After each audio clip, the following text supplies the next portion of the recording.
Cool. As if we're conversing. I'm sitting on the balcony of my uncle's third-floor apartment in Brooklyn, listening to him tell me about the life he was living at my age. After high school, my buddy and I, he was a good friend, we were like, what are we going to do this summer? We got to make some money. So I asked my boss at the time.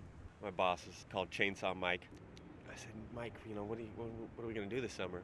He's like, you guys got to fight fire. And so we're like, yeah, that was it. We'll get strong, we'll impress girls, and we'll work out in the woods. So you get these big, heavy, like Danner logging boots. Boy, they need to be broken in. So that first time we're climbing on the backside of Mount Rushmore, your feet are just torn up. They're just rubbing raw against this hard leather. You just can't really stop, and you can't really show your weakness, especially if you're young and new. It's really important to show the rest of the crew that you're not going to slow them down. You're not going to be a liability on the hill.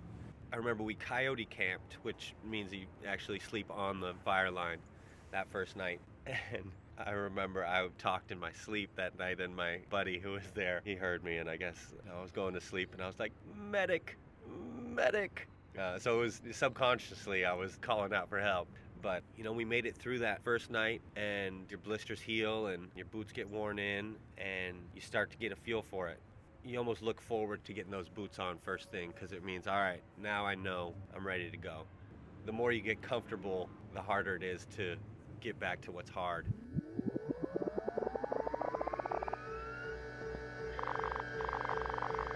It was at this point that we got to some of the more intense encounters. I remember one time we were working on a cat trail, which is a fire line, which is used to stop the fire.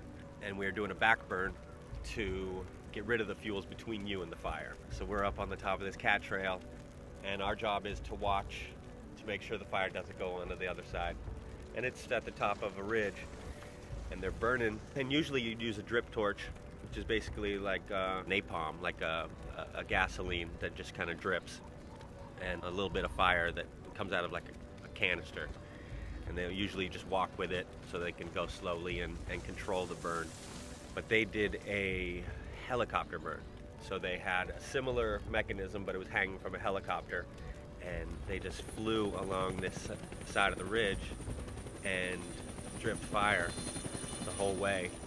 Next thing we knew, that whole hill was completely in flames. All of a sudden, it was too much. It was at that point that they realized the life or death scenario that they were in.